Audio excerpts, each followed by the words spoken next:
I have two brief questions I'd like to ask, if I may.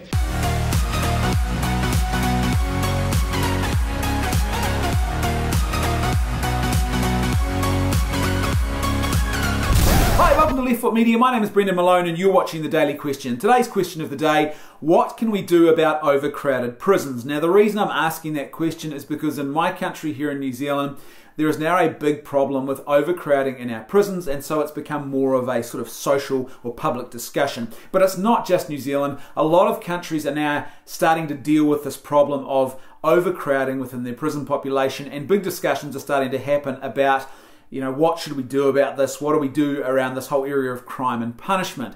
And there's various ideas that are being thrown around. Obviously, the first suggestion that always sort of finds itself on the table is we need to build more prisons. Now, sure, that's a short-term solution, and that's really a way of solving the problem. What do we do to spread out geographically the number of prisoners that we have in our society? But I think that's sort of missing the big point here. And the big point for me is, why is our society now producing so many prisoners? What's going wrong here? Because we want to get to the bottom of this, because it's not healthy to have a society that is producing so many prisoners that our prisons are now becoming places where there is this disastrous level of overcrowding. In New Zealand, they're talking about, you know, prisoners sleeping on mattresses on the floor. So the question is, what has gone wrong, or what is going wrong to actually lead to an increase in the number of criminal offenders in your country? Is it simply that the justice system has become too harsh and is sending people to prison when it really shouldn't be doing that?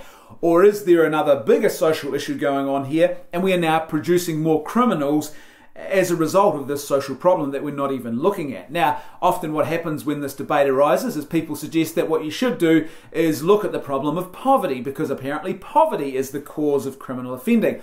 I find that not just frustrating as a response, I find that kind of offensive. The reason I find it offensive is because I grew up in a poor family.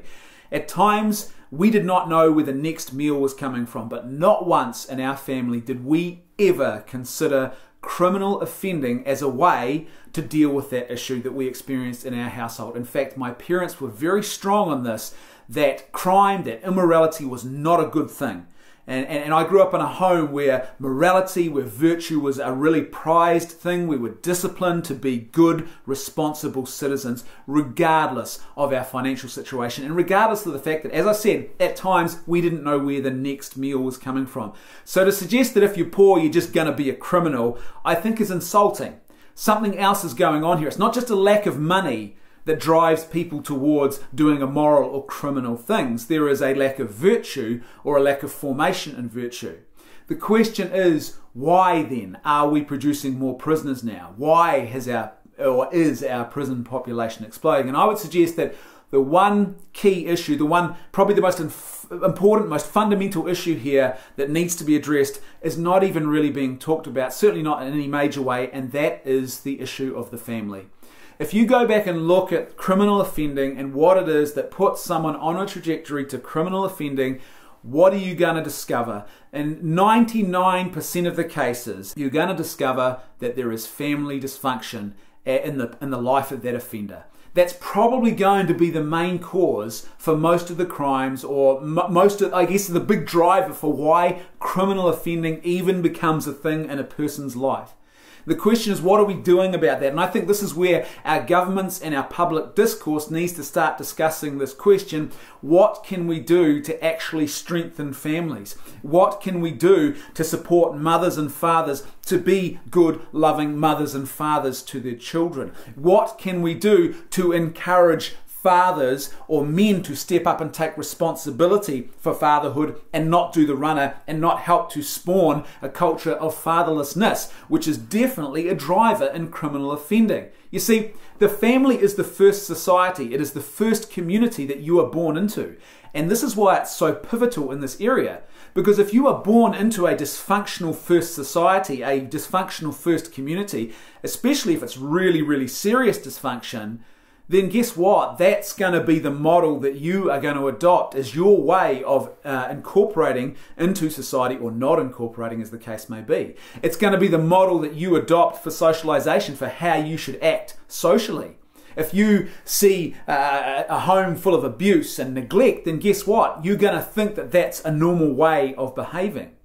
If you are in a family where there is dysfunction, you are going to be shaped and formed by that dysfunction. So the question is, what are we actually doing to strengthen families? And this is a difficult question, I think, for a lot of governments to ask, because instead of actually bolstering and strengthening families, I think over the last 50, 60 years or so, what governments have tended to do is actually try and replace families. So the state has stepped in more and more and more and is doing more of the things that families should be doing, whether that's through the education system or in other areas. The state now effectively has become a mother or a father, or has tried to become a mother or a father to a lot of people in a lot of different areas, and they shouldn't be doing that. It's just not the role of the state. They cannot do that well. It's not a healthy society where that kind of thing is happening. And so for governments now to actually stop and have to start asking the question, well, what can we do to strengthen families? In many ways, it's kind of like a foreign question, especially when you add in the situation. I know it's very prevalent in my country, as I'm sure it is in a lot of other Western nations, where you have this ideological imposition upon our societies where people are running around promoting this ideology that, family form, the shape of a family, it just doesn't matter. It doesn't matter whether you got a mum and a dad. It doesn't matter what shape your family is. Family can be anything you want it to be. It's pretty hard in that kind of ideological environment, and that's very much something that shapes a lot of policymakers and a lot of politicians now, for them to actually have to admit that, hey, maybe we're not getting this right.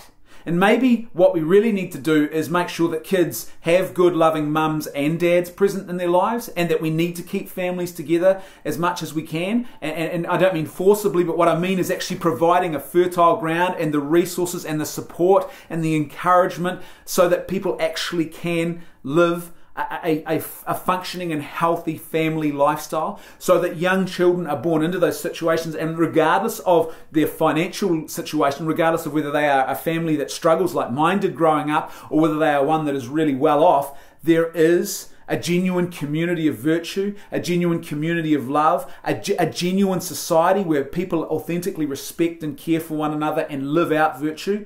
If that's present, then guess what? You're going to produce a whole lot less criminals. As per usual, I'd love to hear your thoughts, so please let me know what you think in the comments section below. And if you like the content I'm creating and you'd like to see more of it, then please support me on Patreon and PayPal. The links for both are in the description below. That's right, I can hear my theme music too. I'll see you tomorrow on The Daily Question.